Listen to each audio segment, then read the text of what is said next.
کی محمد سے وفا تو نے تو ہم تیرے ہیں، یہ جہاں چیز ہے کیا لوح و قلم تیرے ہیں۔ دلا غافل نہ ہو یکدم یہ دنیا چھوڑ جانا ہے، بغیچے چھوڑ کر خالی زمین اندر سمانا ہے۔ تیرا نازک بدن بھائی جو لیٹے سیج پھولوں پر، ہوئے گا ایک دن مردہ جو کیڑوں نے یہ کھانا ہے۔ پچھلے ہفتے میں پنڈی کے علاقے میں مجھے تقریباً رات کو 2 سوا 2 بجے کے قریب ٹائم ملا، تو جہاں مجھے ٹھہرا رکھا تھا وہاں سے میں بذریعہ گاڑی مسجد کی طرف آیا تو راستے میں قبرستان کی دیوار تھی اور اس کے بالکل سامنے مسجد تھی جس میں جلسہ ہو رہا تھا۔ تو میں نے گفتگو کا آغاز اس بات سے کیا کہ محترم حضرات، میں تمہارے پاس مرنے والوں کی طرف سے ایک پیغام لے کے آیا ہوں۔ جب میں قبرستان کے قریب سے گزرا تو تصورات کی دنیا میں انہوں نے مجھے مخاطب کیا اور کہا کہ تیرے اشتہار بڑے لگے ہوئے ہیں، لوگ تجھے سننے کے لیے بڑی بےتابی سے تیرا انتظار کر رہے ہیں۔ تو یہ سارے جتنے حضرات آئے ہیں، نہ انہیں گرمی کی، نہ نیند کی، نہ پانی کی، نہ بھوک کی فکر، یہ سارے آ کے بیٹھے ہیں، ان کو ہمارا ایک پیغام دے دے۔ وہ پیغام یہ ہے کہ ان کو جا کے کہہ دے کہ غفلت کی زندگی چھوڑو، ہوش کے ناخن لو، جس چیز کو تم کامیابی کا معیار سمجھ رہے ہو، اس جیسی چیزیں ہم لاکھ قبر میں لے کے آئے، اور قبر میں لانے کے لیے ہم نے تیار کر رکھی تھی پکا مکان، گاڑی، بینک بیلنس، ہری بھری فصلیں، بال بچے، دنیا کا حسن، خوبصورتی، سیاست، تعلقات، پیسہ، اثر و رسوخ۔ ہم سمجھے یہ ساری چیزیں بہت ہیں، ہمیں قبر اور حشر میں کامیاب کروا دیں گی، لیکن اللہ کی قسم قبر میں اور موت کے وقت ان میں سے کوئی چیز بھی ہمارے کام نہیں آئی۔ میں نے کہا بھائی پھر کام والی چیز بتلاؤ کہ میں جا کے آگے بتلاؤں۔ تو تصور کی دنیا میں دل نے یہ گواہی دی اور قرآن نے اس کی صداقت بیان کی کہ قبر میں اور میدان محشر میں کام آنے والی حضور پاک صلی اللہ علیہ وسلم کی مبارک زندگی ہے بھائی۔ جو جتنی لے کے جائے گا قیامت کے دن اتنا ہی ان کے قریب کھڑا ہوگا۔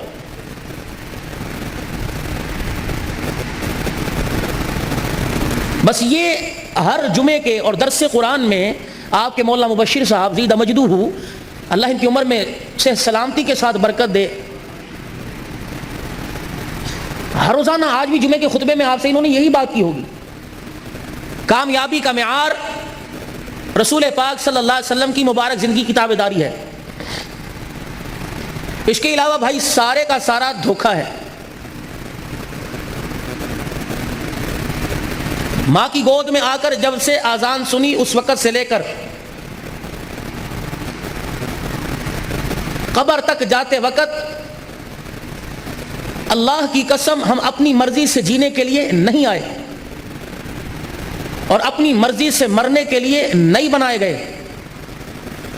ہمارا جینا بھی اس کی مرضی کا اور مرنا بھی اس کی مرضی کا۔ یہ بات داڑھی سفید ہو گئی، بچپن، لڑکپن، شباب، جوانی ختم ہو گئی، بڑھاپا آ گیا، قبر کی طرف ہر دن قریب کر رہا ہے۔ ڈالر، پاؤنڈ، ریال، ٹکا، پاکستان کا روپیہ سمجھ آ رہا ہے۔ یہ اتنا سا بول سمجھ نہیں آ رہا کہ لوگوں اللہ کو مانو اور اللہ کی مانو بھائی۔ اس بول نے غفلت کی نیند سلا رکھا ہے اور سو رہے ہیں۔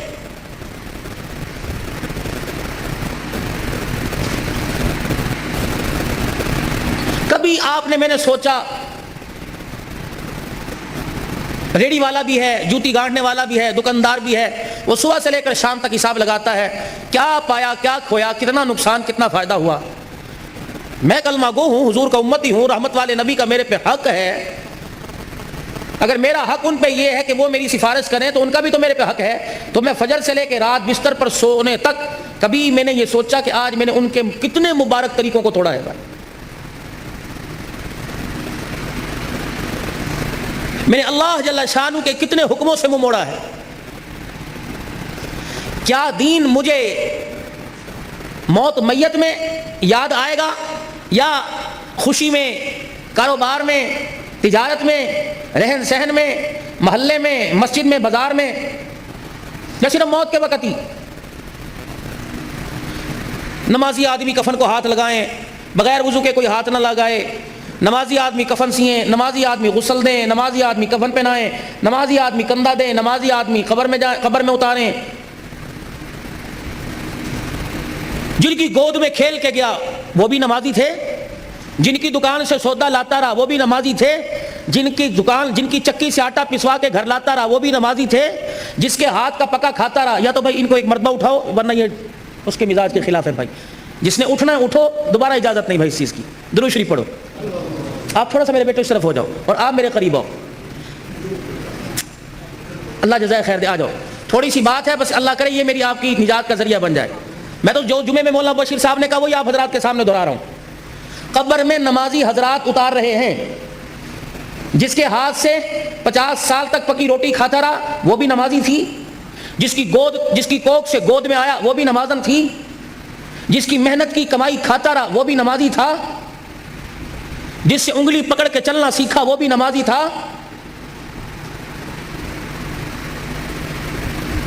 تھوڑا سا سوچ لیں۔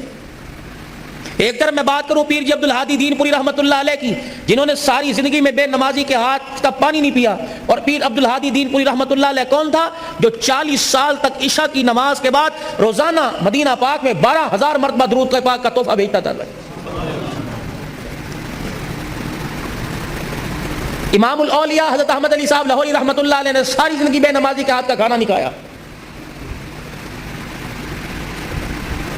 ہر ایک آدمی کی انگلی اٹھتی ہے، امریکہ کا بیڑا غرق ہو گیا جی، انڈیا کا بیڑا غرق ہو گیا، فلانے کا بیڑا غرق۔ ان کی سازشیں ہیں، بگاڑ دیکھ لو جی، بچے نہیں رہے، بیوی نہیں رہی، خاندان بیڑا غرق ہو گیا جی، امریکہ کا بیڑا غرق ہو گیا، تیرا کچھ، ان کا بیڑا غرق ہوا، تو نے کچھ نہیں کیا۔ تیری سازش سے، انڈیا کی سازش سے، امریکہ کی سازش سے تیرے گھر کی معیشت خراب ہوئی۔ اچھا 24 گھنٹے گزر گئے، 5 مرتبہ اذان کی آواز تیرے گھر کے دروازے سے ٹکرا کے آ گئی، تیرے گھر کے 10 افراد نے نماز کا سجدہ آج جمعۃ المبارک کے دن بھی نہیں کیا، کیا اس سے تیرے گھر میں خرابی پیدا نہیں ہوئی؟